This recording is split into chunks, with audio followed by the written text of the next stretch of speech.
नाबालिग छात्रा के साथ युवक ने दुष्कर्म किया, 50 लाख रुपए के गहने ऐंठे, पुलिस ने युवक को गिरफ्तार किया।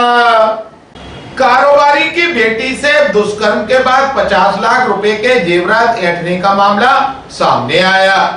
बॉयफ्रेंड ने 16 साल की छात्रा को अकेला पाकर वारदात को अंजाम दिया, फिर वीडियो बना लिया और ब्लैकमेल करने लगा। घटना 3 अप्रैल 2025 से 24 जून 2025 के बीच गोला का मंदिर इलाके की है।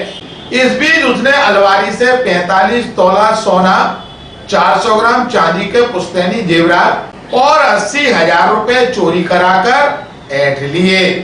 इसके बाद भी वह रुपए मांग रहा था। जब छात्रा के पिता ने अपना शस्त्र लाइसेंस और बंदूक के कारतूस निकालने के लिए अलमारी खोली तो जेवरात, कैश नहीं दिखे। इसके बाद बारी बारी से सभी से पूछा तो घटना का खुलासा हुआ। छात्रा को लेकर परिजन वरिष्ठ पुलिस अधीक्षक से मिले और गोला का मंदिर थाना पुलिस ने मामला दर्ज कर आरोपी शिवम भदौरिया को गिरफ्तार कर लिया। आरोपी से 5 लाख रुपए के गहने बरामद कर लिए गए, जबकि बाकी जेवरात को बैंक में गिरवी रखकर उसने 24 लाख रुपए का गोल्ड लोन लिया था। पुलिस ने आरोपी का बैंक अकाउंट फ्रीज करवाकर पूरे गहने बरामद कर लिए। आपको बता दें, पीड़िता 10वीं की छात्रा है, उसके पिता कारोबारी है। घर के पास ही आरोपी शिवम भदौरिया की दुकान है। आते जाते शिवम से उसकी दोस्ती हो गई। इसके बाद शिवम का भी उसके घर आना जाना शुरू हो गया। अगस्त 2024 में शिवम ने पीड़िता को प्रपोज कर उससे शादी करने की इच्छा जताई। छात्रा ने कहते हुए मना कर दिया कि मैं भी बहुत छोटी हूँ और शादी के लिए परिवार वालों से बात करनी होगी। इस पर शिवम ने कहा कि तुम हाँ करो, उसके बाद धीरे धीरे तुम्हारे घर वालों को भी मना लूंगा। लड़की शिवम की बातों में आ गई। वह उसे मिलने के लिए बुलाने लगा। कभी कोचिंग के रास्ते पर तो कभी घर के पास गली में मिलता था। शिकायत के मुताबिक 3 अप्रैल 2025 की सुबह 11 बजे जब छात्रा के घर पर कोई नहीं था तो शिवम वहां पहुंच गया।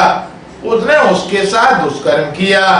छात्रा ने विरोध किया, लेकिन उसने यह कहते हुए चुप करा दिया कि हम जल्द शादी करने वाले हैं। ग्वालियर अभी तक को जानकारी देते हुए एडिशनल एसपी सुमन गुर्जर ने कहा, ये थाना गोला के मंदिर पे 26 तारीख को एक सूचना प्राप्त हुई थी, जिसमें फरियादी ने सूचना दी कि उसके घर में रखा हुआ करीब 55 तोले सोना, उसके 10 बंदूक के कारतूस और उसका लाइसेंस बंदूक का, ये सब उसके घर से चोरी हो गए हैं। जब थाना प्रभारी हरेन भदौरिया, उप निरीक्षक सोनम पाराशर, उप निरीक्षक अनुराग तोमर और गोले के मंदिर थाने की टीम के द्वारा घटना का निरीक्षण किया गया तो पाया कि जो चोरी हुई है वो केवल ताला चाबी से खोला गया है और बाकी चोरी का कोई भी निशान नहीं पाया। तो इनको शक हुआ, पता लगा कि घर में उस समय, घटना के समय, एक लड़की जिसकी उम्र लगभग 16 साल थी वो थी, माता पिता घर पे नहीं थे। जब लड़की से पूछताछ हुई तो पहले तो उसने ही बताया कि वो नशे में थी और उसमें पता नहीं कैसे उसने ताला खोल दिया और कोई बाबा आके ले गया, इस तरह का पुलिस को गुमराह करने का उसने प्रयास किया। फिर जब उसकी कॉल डिटेल और उसकी और जानकारियाँ ली गई, पूरी अच्छे से पूछताछ की गई, तो पता लगा कि एक उसका कोई भाई का दोस्त है जिससे उसका संपर्क था और उसने इसके साथ रेप करके इसकी वीडियो वगैरह बना ली थी और इसको ब्लैकमेल कर रहा था और उनके भाई से इसने अपने घर में रखा हुआ पैसा और सोना इत्यादि उसको दे दिया। जिस बैग में कैश था, जब उसने वो बैग दिया तो उसे पता नहीं था कि इसमें राउंड भी है और लाइसेंस भी है। और जब उस लड़के का पता लग गया है कॉल डिटेल से और लड़की से पूछताछ से, तो जब उसको बुलाया तो उसने बताया कि राउंड और लाइसेंस और एक हार उसके कब्जे में है और बाकी पूरा गोल्ड उसने बैंक में रख दिया है, गोल्ड लोन ले लिया है। तो पुलिस ने बैंक में जाकर पतारसी की और वो पूरा लोन फ्रीज करा के और वहाँ से पूरा 49 तोले गोल्ड भी लगभग बरामद किया। और लड़की की FIR पर उस लड़के के खिलाफ, आरोपी के खिलाफ अपराध पंजीबद्ध किया गया धारा 376 के अंतर्गत और ब्लैकमेल करने का आरोप, और आरोपी गिरफ्तार कर लिया गया है। पुलिस विवेचना कर रही है। कितने समय तक? नहीं, लड़का जो है इसके भाई का दोस्त है और उनके घर के बगल में जो दुकान है वो दुकान पे करता है ये लड़का, और चूंकि घर के पास का ही है, भाई का दोस्त है, तो निश्चित रूप से घर में आना जाना रहा होगा।